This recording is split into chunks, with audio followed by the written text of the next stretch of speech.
नमस्कार, मैं हूं नवजोत रंधावा। आप देख रहे हैं गुड न्यूज टुडे। 7 बजे 7 सवाल में आपका स्वागत है। उत्तराखंड में आज से समान नागरिक संहिता लागू हो गई है। गोवा के बाद उत्तराखंड दूसरा ऐसा राज्य है जहां पर यूसीसी को लागू किया गया है। इस कानून के लागू होने के बाद सभी धर्मों के लिए एक नियम और एक जैसे अधिकार हो जाएंगे। लिहाजा हमारे आज के 7 सवाल इसी मुद्दे से जुड़े होंगे। और आज का सबसे पहला सवाल है कि समान नागरिक संहिता लागू होने से उत्तराखंड में क्या क्या बदला। उत्तराखंड में शादी का रजिस्ट्रेशन जरूरी होगा और तलाक भी एक जैसा होगा।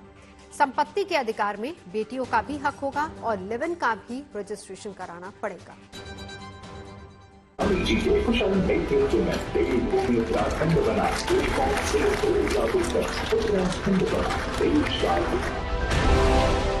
उत्तराखंड ने यूसीसी लागू करके रचा इतिहास। बदला शादी, संपत्ति और रिलेशनशिप का अधिकार। सभी धर्मों के लिए विवाह तलाक का एक कानून।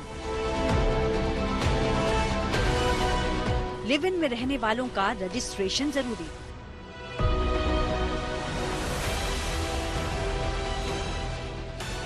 आजादी के बाद उत्तराखंड देश का पहला राज्य बन गया है जहां समान नागरिक संहिता को लागू कर दिया गया है। यूसीसी के कानून को अब पूरा अमलजामा के बाद अब लाइव हो चुका है और यूसीसी कानून जो है अब फोर्स में आ गया है। इसको लेकर जो है तमाम तरीके का जो इंतजार हो रहा था अब खत्म हो गया है और यूसीसी पर रजिस्ट्रेशन भी शुरू हो गया है। आज देहरादून में उत्तराखंड के मुख्यमंत्री पुष्कर सिंह धामी ने इसको लागू करने का ऐलान किया। इस मौके पर धामी ने कहा कि राज्य में सभी नागरिकों के लिए समान अधिकार होंगे और इस कानून का मकसद किसी को टारगेट करना नहीं है। कि आज का ये दिन ऐतिहासिक दिन है और ये केवल हमारे राज्य के लिए ही नहीं बल्कि पूरे भारतवर्ष के लिए आज ये बहुत ऐतिहासिक दिन है, क्योंकि आज हम समाज में समानता स्थापित करने से उद्देश्य से बनाई गई समान नागरिक संहिता को देवभूमि उत्तराखंड में लागू करने जा रहे हैं। इस कानून के लागू होने के बाद इस राज्य के नागरिकों के लिए कई चीजों में बदलाव होगा। शादी, संपत्ति और उत्तराधिकार के लिए नियम लागू हो जाएंगे। यहाँ रहने वाले चाहे किसी भी धर्म के होंगे, उनके लिए सभी कानून एक समान लागू होंगे। जैसे सभी धर्म के लोग अपने अपने रीति रिवाजों के अनुसार विवाह कर सकते हैं, लेकिन सभी धर्मों के विवाह की न्यूनतम आयु लड़कों के लिए 21 वर्ष और लड़कियों के लिए 18 वर्ष अनिवार्य कर दी गई है। सभी धर्मों में पति पत्नी को तलाक के बाद समान अधिकार देने के साथ ही पति या पत्नी के जीवित रहते हुए दूसरे विवाह को पूर्णतः प्रतिबंध कर दिया गया है। खास बात यह है कि अब राज्य में शादी का रजिस्ट्रेशन कराना भी अनिवार्य हो गया है। इसके लिए यूसीसी का एक पोर्टल जारी किया गया है जिस पर लोगों ने रजिस्ट्रेशन कराने की शुरुआत भी कर दी है। रिसेंटली मेरी शादी हुई है, तो जब रिसेंटली शादी होती है जाहिर सी बातें घूमने जाता है कोई, तो पासपोर्ट के लिए मुझे एक मैरिज सर्टिफिकेट चाहिए। जो मैरिज सर्टिफिकेट के लिए मुझे कोर्ट के चक्कर काटने पड़ते थे वो सब अब कट गए हैं, क्योंकि मैंने यूसीसी की जो लॉगिन ये पोर्टल आया है इसके तहत मैंने अपना लॉगिन रजिस्ट्रेशन कराया है। मैंने न्यूली रजिस्ट्रेशन कराया है। यूजर आईडी बनी है प्रॉपर, आधार कार्ड का ओटीपी जनरेट होता है। सभी को करना चाहिए। पहल शुरुआत अच्छी है तो कर लीजिए, फिर उसके बाद धीरे धीरे बेनिफिट्स तो आगे होते जाएंगे, देखते जाएंगे। समान नागरिक संहिता में संपत्ति के बंटवारे और बाल अधिकारों के विषय में भी स्पष्ट कानून बनाए गए हैं। इन कानूनों के अंतर्गत सभी धर्म और समुदायों में बेटी को भी संपत्ति में समान अधिकार प्रदान किए गए हैं। संपत्ति के अधिकार में बच्चों में किसी भी प्रकार का भेद नहीं किया गया है, यानी प्राकृतिक संबंधों के आधार पर जन्मे, सहायक विधियों द्वारा जन्मे या लिव इन आदि संबंधों द्वारा जन्मे बच्चों का भी संपत्ति में बराबर अधिकार माना जाएगा। किसी भी व्यक्ति की मृत्यु होने के पश्चात उसकी संपत्ति को लेकर परिवार के सदस्यों के बीच किसी प्रकार के मतभेद की स्थिति न बने, इसके लिए मृतक की संपत्ति पर उसकी पत्नी, बच्चों और माता पिता को समान अधिकार प्रदान किया गया है। रात के 1-1:30-2 बजे सरकार का कहना है कि इस कानून के जरिए हलाला, इद्दत, बहुविवाह, बाल विवाह, 3 तलाक आदि कुप्रथाओं पर रोक लगाई जा सकेगी। इसी क्षण से आज उत्तराखंड में इसी क्षण से समान नागरिक संहिता पूर्ण रूप से लागू हो गई है। और इसी क्षण से उत्तराखंड राज्य के समस्त नागरिकों के संवैधानिक और नागरिक अधिकार एक समान हो गए हैं और इसी क्षण से सभी धर्म की महिलाओं को समान अधिकार प्राप्त हुए हैं। इस कानून के तहत राज्य की कुछ अनुसूचित जनजातियों को बाहर रखा गया है, जिससे कि उन जनजातियों का और उनके रीति रिवाजों का संरक्षण किया जा सके। सरकार ने 27 जनवरी का दिन समान नागरिकता दिवस के रूप में मनाने का भी ऐलान किया है। यूसीसी में सभी को समान रूप से एक प्लेटफॉर्म पे लाया जाएगा। महिलाओं को जो है समान रूप से अधिकार दिए जाएंगे, इसमें बच्चों को भी समान रूप से अधिकार दिए जाएंगे। अब देखना होगा कि क्या प्रधानमंत्री नरेंद्र मोदी जो हैं वो उत्तराखंड से यूसीसी को ले जाकर केंद्र में भी इसको लाते हैं कि नहीं। देहरादून से अंकित शर्मा के साथ bureau report, good news today. पिछले साल 15 अगस्त 2024 को स्वतंत्रता दिवस भाषण में प्रधानमंत्री मोदी ने लाल किले की प्राचीर से यूसीसी का जिक्र किया था और आज यूसीसी उत्तराखंड में लागू हो गया। खास बात यह है कि कल प्रधानमंत्री उत्तराखंड जा रहे हैं, लेकिन उनके उत्तराखंड पहुंचने के एक दिन पहले धामी सरकार ने यूसीसी लागू कर उनके सपने को पूरा कर दिया है। आज का दूसरा सवाल भी इसी से जुड़ा हुआ है। उत्तराखंड में प्रधानमंत्री मोदी के दौरे से पहले यूसीसी लागू करने के क्या मायने हैं? यूसीसी के मुद्दे पर उत्तराखंड बीजेपी की प्रयोगशाला बना। अगर यहां पर बीजेपी का पायलट प्रोजेक्ट कामयाब रहा तो फिर बीजेपी शासित दूसरे राज्यों में ये देखने को मिल सकता है।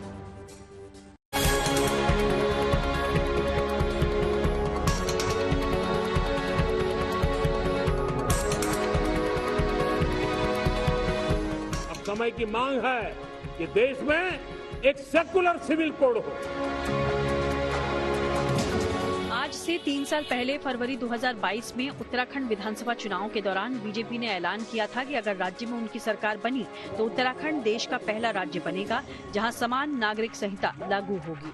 बीजेपी सत्ता में लौटकर आई और 1080 दिनों के बाद अपने ऐलान को उत्तराखंड के धरातल पर उतार दिया। 2022 के विधानसभा चुनाव में अपने प्रदेश के देवतुल्य नागरिकों से जो हमने वायदा किया था, आज हम वो वादा पूरा कर रहे हैं। गणतंत्र दिवस के ठीक एक दिन पहले इस कानून को लागू करने के पीछे भी खास वजह है, क्योंकि कल यानी 28 जनवरी को प्रधानमंत्री मोदी उत्तराखंड आ रहे हैं। समान नागरिक संहिता की वकालत पीएम मोदी हमेशा करते रहे हैं। पिछले साल स्वतंत्रता दिवस पर लाल किले की प्राचीर से भी उन्होंने यूसीसी को लेकर बयान दिया था। अब समय की मांग है कि देश में एक सेकुलर सिविल कोड हो। हमने कम्युनल सिविल कोड में 75 साल बिताए हैं। अब हमें सेक्युलर सिविल कोड की तरफ जाना होगा और तब जाकर के देश में धर्म के आधार पर जो भेदभाव हो रहे हैं, सामान्य नागरिक को जो दूरी महसूस होती है, उससे हमें मुक्ति मिलेगी। राम मंदिर, आर्टिकल 370 और समान नागरिक संहिता, ये 3 बीजेपी के कोर मुद्दे रहे हैं और 90 के दशक में हर चुनाव में इन मुद्दों का जिक्र बीजेपी करती रहती थी। 2014 में मोदी सरकार के आने के बाद आर्टिकल 370 का खात्मा और भव्य राम मंदिर का निर्माण हो गया।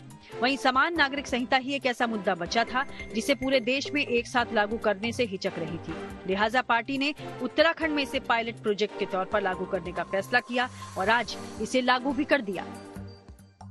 मैं समझता हूं कि ये बहुत महत्वपूर्ण कदम उठाया है उत्तराखंड की सरकार ने। मैं वहां के मुख्यमंत्री धामी जी को भी बहुत बहुत बधाई देता हूं और ये आवश्यकता है और मुझे लगता है कि धीरे धीरे इस आवश्यकता की पूर्ति बाकी राज्य भी करने की दिशा में आगे बढ़ेंगे। अगर हिमाचल प्रदेश में भारतीय जनता पार्टी की सरकार रही होती तो मैं दावे के साथ कह सकता हूं कि उत्तराखंड के पश्चात हिमाचल दूसरा राज्य होता जो है वो यूसीसी लागू करने वाला।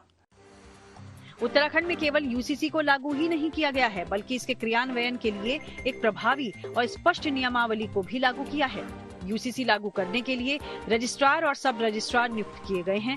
ग्रामीण क्षेत्रों में एसडीएम रजिस्ट्रार और ग्राम पंचायत विकास अधिकारी सब रजिस्ट्रार होंगे। रजिस्ट्रार या सब रजिस्ट्रार के आदेश के खिलाफ अपील रजिस्ट्रार जनरल के पास की जा सकेगी, जो 60 दिनों के अंदर निर्णय लेंगे। अगर रजिस्ट्रार तय समय पर एक्शन नहीं लेते हैं तो मामला स्वतः रजिस्ट्रार जनरल के पास चला जाएगा।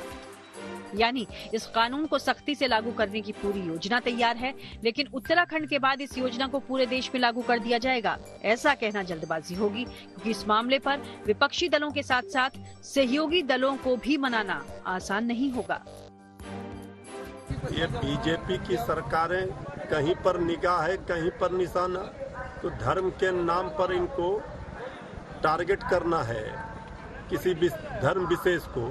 तो ये यूसीसी लागू कर रहे हैं, राज्य सरकार वहाँ लागू कर रही है।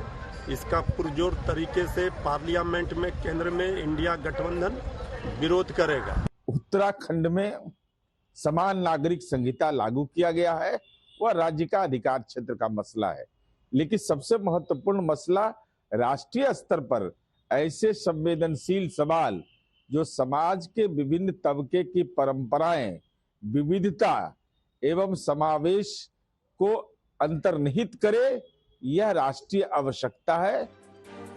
बीजेपी ने अपने वादे के मुताबिक उत्तराखंड में यूसीसी लागू कर दी है। अब देखना ये है कि पायलट प्रोजेक्ट का रिजल्ट क्या आता है। इसके साथ ही प्रधानमंत्री मोदी कल आ रहे हैं और इससे एक दिन पहले मुख्यमंत्री पुष्कर सिंह धामी ने यूसीसी को लागू कर प्रधानमंत्री को एक तोहफा देने की कोशिश की है। शुरू से लेकर और आज तक अगर देखा जाए तो मुख्यमंत्री पुष्कर सिंह धामी लगातार इस बात को कहते आ रहे हैं कि यूसीसी जो है वो प्रधानमंत्री मोदी के आशीर्वाद से वो कर पाए हैं। और फरवरी 2022 की अगर हम बात करें, जब उन्होंने पहली बार इसकी घोषणा करी थी, तब भी उन्होंने यही कहा था कि प्रधानमंत्री नरेंद्र मोदी की प्रेरणा से हम आगे बढ़ेंगे। और 3 साल के समय में आज यूसीसी पूर्णतः कानून बन चुका है। देहरादून से अंकित शर्मा के साथ bureau report, good news today. Uttarakhand में यूसीसी लागू होने के साथ ही सरकार ने एक वेबसाइट भी लॉन्च कर दी है, जिसके माध्यम से लोग आसानी से रजिस्ट्रेशन करवा सकेंगे। ऐसे में आज का तीसरा सवाल भी इसी से जुड़ा हुआ है। कैसे काम करता है उत्तराखंड सरकार का यूसीसी पोर्टल? इस पोर्टल की खासियतों के बारे में दिखा रहे हमारे संवाददाता अंकित शर्मा। आज उत्तराखंड में यूसीसी लागू होने के साथ ही उत्तराखंड जो है देश का पहला राज्य बन गया है। और यूसीसी का पोर्टल किस तरह से काम करेगा, आपको एक लाइव डेमो दिखाते हैं। तो सबसे पहले वेबसाइट पे लॉगिन करना होगा, यानी कि ucc.uk.gov.in पर आप ब्राउजर में लॉगिन करेंगे तो इसका जो है होम पेज आएगा। और होम पेज में लॉगिन करने के बाद इस तरह की कुछ सर्विसेज दिखाई देंगी, जैसे कि रजिस्ट्रेशन ऑफ मैरिज या फिर एक्नॉलेजमेंट ऑफ रजिस्टर्ड मैरिज। तो आपका ये पर्सनलाइज एक डैशबोर्ड होगा और ये लॉगिन करने के बाद ही आपको एक यूनिक यूसीसी की जो आईडी आपको मिलेगी, करीब 10 डिजिट्स की वो आईडी होगी और उसके आईडी से और पासवर्ड से आप इसमें लॉगिन कर सकेंगे। रजिस्ट्रेशन ऑफ डिवोर्स और नलिटी ऑफ मैरिज भी है, जैसे सेपरेशन के केसेस होते हैं, डिवोर्स के केसेस होते हैं। Registration of live in relationship भी है। सबसे महत्वपूर्ण चीज ये है कि आप कोई भी सर्विसेज के लिए रजिस्टर करेंगे, उसके लिए आपको आधार कार्ड अपना हैंडी रखना होगा, क्योंकि आधार कार्ड के बिना आप इसमें से किसी भी सर्विसेज का फायदा नहीं उठा पाएंगे। लिव इन रिलेशनशिप नए जमाने की सोच है। ऐसे में इसको कानून के दायरे में लाने की बात काफी समय से चल रही थी। यूसीसी में लिव इन रिलेशनशिप को लेकर कई नियम बनाए गए हैं। आज का चौथा सवाल भी इसी से जुड़ा हुआ है। क्या यूसीसी में लिव इन रिलेशनशिप को वैधानिकता मान्यता मिलेगी? इसके बारे में बता रहे हैं हमारे संवाददाता अंकित शर्मा। दूसरे कानून सामने आए हैं। लिव इन में अगर आपका जो रिलेशनशिप ब्रेक होता है तो उसको भी नोटिफाई करना जरूरी होगा। इसके साथ ही लिव इन में जो बच्चा अगर जन्मता है तो उसका भी अधिकार समान रूप से, जिस तरह से शादी के बाद एक बच्चे को हक जो अपने माँ बाप की संपत्ति पे मिलता है, वही हक जो है वो लिव इन रिलेशनशिप में मिल सकेगा। तो देखना होगा इसमें कि लिव इन रिलेशनशिप की किस तरह से रजिस्ट्रेशन आती है और कानूनी इसकी वैधता क्या है, ये भविष्य के गर्त में है। और इसको जो लोगों का रिएक्शन इसमें देखने को मिलेगा, क्या समस्या आ रही हैं। फिलहाल जो इसको रजिस्टर करने के लिए जो नोडल्स बनाए गए हैं वो जिला स्तर पर, ब्लॉक स्तर पर और पंचायत स्तर पर भी बनाए गए हैं। यूसीसी बीजेपी की तीसरी कसम रही है। मतलब बीजेपी के दो कोर मुद्दे राम मंदिर निर्माण और आर्टिकल 370 को खत्म करने के बाद केवल समान नागरिक संहिता ही ऐसा वायदा रहा है जिससे अब तक पूरा नहीं किया जा सका था। लेकिन इस तीसरे वायदे को पूरा करने को लेकर भी उत्तराखंड से शुरुआत हो चुकी है। ऐसे में आज का पांचवा सवाल भी इसी से जुड़ा हुआ है कि उत्तराखंड में लागू होने के बाद क्या देश में भी लागू होगा। यूसीसी बता रहे हैं हमारे संवाददाता कुमार कुणाल। दरअसल बीजेपी जब अस्तित्व में आई थी तो उसने 3 कोर मुद्दे सामने रखे थे, जिनमें धारा 370 को हटाना, राम मंदिर बनाना और यूनिफॉर्म सिविल कोड लागू करना था। पहले दोनों मुद्दे तो पहले ही हल हो चुके हैं, तीसरा मुद्दा बाकी रहता है। इसीलिए बीजेपी की रणनीति ये है कि वो राज्यों के जरिए यूनिफॉर्म सिविल कोड को लागू करवाए, खासतौर पर उन राज्यों में जहां उसकी सत्ता है। और इसीलिए उसे मालूम है कि संसद में इतनी संख्या नहीं है कि यूनिफॉर्म सिविल कोड को पास करवाया जा सके, तभी उत्तराखंड और गोवा जैसे राज्यों में लागू करवाकर वो लोगों के सामने ये मॉडल रखना चाहती है। यूसीसी एक ऐसा मुद्दा रहा है जिस पर देश में सियासी सहमति नहीं बन पाई। हालांकि बीजेपी हमेशा इसके पक्ष में रही है, लेकिन कांग्रेस समेत विपक्षी दल इसका विरोध करते आए हैं। ऐसे में आज का छठा सवाल भी इसी से जुड़ा हुआ है कि यूनिफॉर्म सिविल कोड पर क्यों हो रहा है सियासी संग्राम। आइए सुनते हैं उत्तराखंड में यूसीसी लागू होने के बाद क्या है सियासी दलों की प्रतिक्रियाएं। बेहद साहसिक, ऐतिहासिक और स्वागत योग्य कदम है। उत्तराखंड की जनता और वहां के मुख्यमंत्री पुष्कर सिंह धामी जी को मैं बहुत बहुत बधाई देता हूं, जिन्होंने देश के संविधान निर्माता डॉक्टर भीमराव अंबेडकर जी के समान नागरिक संहिता लाने की स्वप्न को पूरा किया है। मैं बधाई देता हूं उत्तराखंड की सरकार को और जनता को, जिन्होंने प्रधानमंत्री नरेंद्र मोदी जी के एक भारत श्रेष्ठ भारत की सोच को आगे बढ़ाया है। आज लागू कर रहे हैं, उसके बाद फिर देखेंगे। अब आप सुनिए, मेरा भी एक छोटा सा घर है उत्तराखंड में। अब क्या मुझ पर ये लागू होता है कि नहीं होता है? वो ये भी कहता है कि उत्तराखंड के जितने निवासी उत्तराखंड के रहने वाले हैं वो कहीं भी हो, उन पर ये लागू होगा। तो कहाँ कहाँ जाएगा पीछे यूसीसी, पीछे पीछे कहाँ तक जाएगा?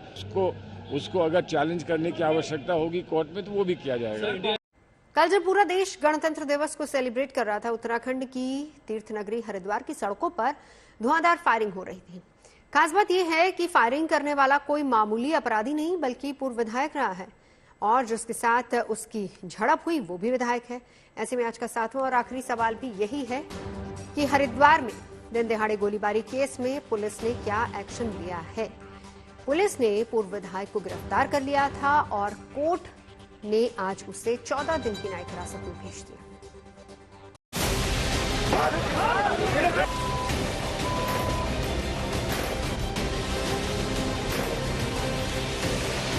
हरिद्वार की सड़क पर दिन दहाड़े धाएं धाएं।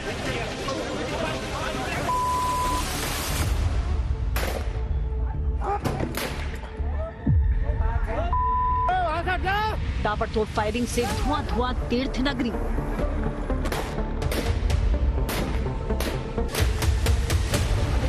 नेताओं के बीच तकरार में भयंकर गोलीबारी। पूर्व विधायक का एमएलए के ऑफिस पर धावा। बवाल के बाद विधायक, पूर्व विधायक अरेस्ट। हरिद्वार में सड़कों पर दहशत का माहौल पैदा करने वाले पूर्व विधायक कुंवर चैंपियन प्रणव सिंह को 14 दिन की न्यायिक हिरासत में जेल भेज दिया गया है। हरिद्वार की सीजीएम अदालत में खानपुर से विधायक उमेश कुमार के कार्यालय पर फायरिंग के बाद गिरफ्तार किए गए चैंपियन को आज अदालत में पेश किया गया। सुनवाई के बाद कोर्ट ने उन्हें न्यायिक हिरासत में हरिद्वार जेल भेजने का आदेश जारी किया।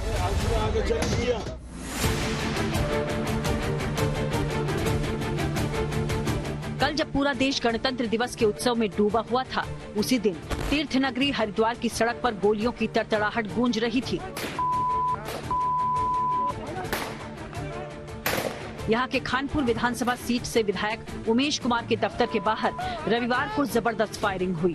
गोलीबारी का आरोप पूर्व विधायक कुंवर प्रणव चैंपियन और उनके समर्थकों पर है। कहा जा रहा है कि पूर्व विधायक 3 गाड़ियों में निर्दलीय विधायक उमेश कुमार के कार्यालय पहुंचे और दफ्तर पर अंधाधुंध गोलियां बरसानी शुरू कर दी।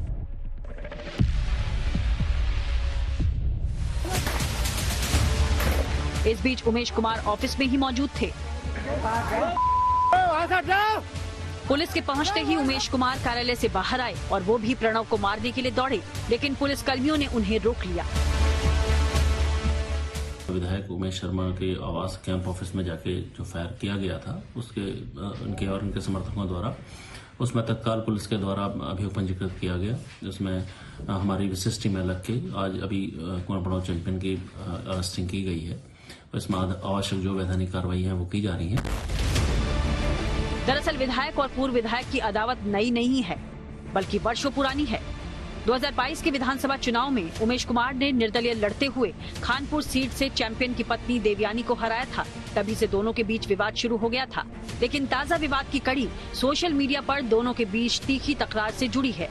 दोनों सोशल मीडिया पर एक दूसरे के खिलाफ तीखी और आपत्तिजनक बयानबाजी कर रहे थे। उमेश कुमार मेरे घर में घुसा, बिना इजाजत के कल बहुत बदतमीजी करी उसने। अपने साथ होती तो बुरा लगता है ना। हम लोग सुने और सहे। जी मैम, गोली चलाने के आरोप है। गोली लगा मैम, गोली नहीं देखा मैं वहाँ नहीं। कुंवर प्रणव चैंपियन उत्तराखंड की सियासत में विवादों के भी चैंपियन रहे हैं। इससे पहले कुंवर प्रणव चैंपियन का 2019 में हथियार लहराते डांस करने का वीडियो वायरल हुआ था और 2019 में ही उत्तराखंड के लिए अपशब्द कहने की वजह से वो विवादों में भी आए थे। और अब एक बार फिर चैंपियन उत्तराखंड में गोलीबारी मामले में विवादों में घिर गए हैं, लेकिन चैंपियन कह रहे हैं कि उनके साथ अन्याय हो रहा है। जिस आदमी ने हमारे ऊपर गोली चलाई, हमारे साथ में उसको कुछ नहीं कहा, हमें उसने आगे चेक किया, मेरे स्टाफ को मारा, मेरे महल पे गोली चलाई। आज हमने बचाव की कार्रवाई की तो पुलिस ने, ये अन्याय हो रहा है, अन्याय। पुलिस ने मामले की तफ्तीश की और फिर उमेश कुमार को भी गिरफ्तार कर लिया। उमेश कुमार के खिलाफ बीएनएस की धारा 452 लगाई गई है। माननीय विधायक उमेश शर्मा के विरुद्ध भी पुलिस की ओर से एक अभियोग पंजीकृत किया गया है, जो चैंपियन कुंवर प्रणव चैंपियन की ओर से प्राप्त तहरीर के आधार पर लिखा गया है और उनको भी अभी हिरासत में उनको और उनके समर्थकों को लिया गया है। इसमें बिल्कुल जो भी वैधानिक कार्रवाई है पुलिस की ओर से सख्त की जा रही है। पुलिस इस मामले की जांच कर रही है, लेकिन जिस तरीके से हरिद्वार की सड़कों पर दिन दहाड़े गोलीबारी हुई उसने सबको हैरान कर दिया है। हरिद्वार से अंकित शर्मा के साथ bureau report, good news today.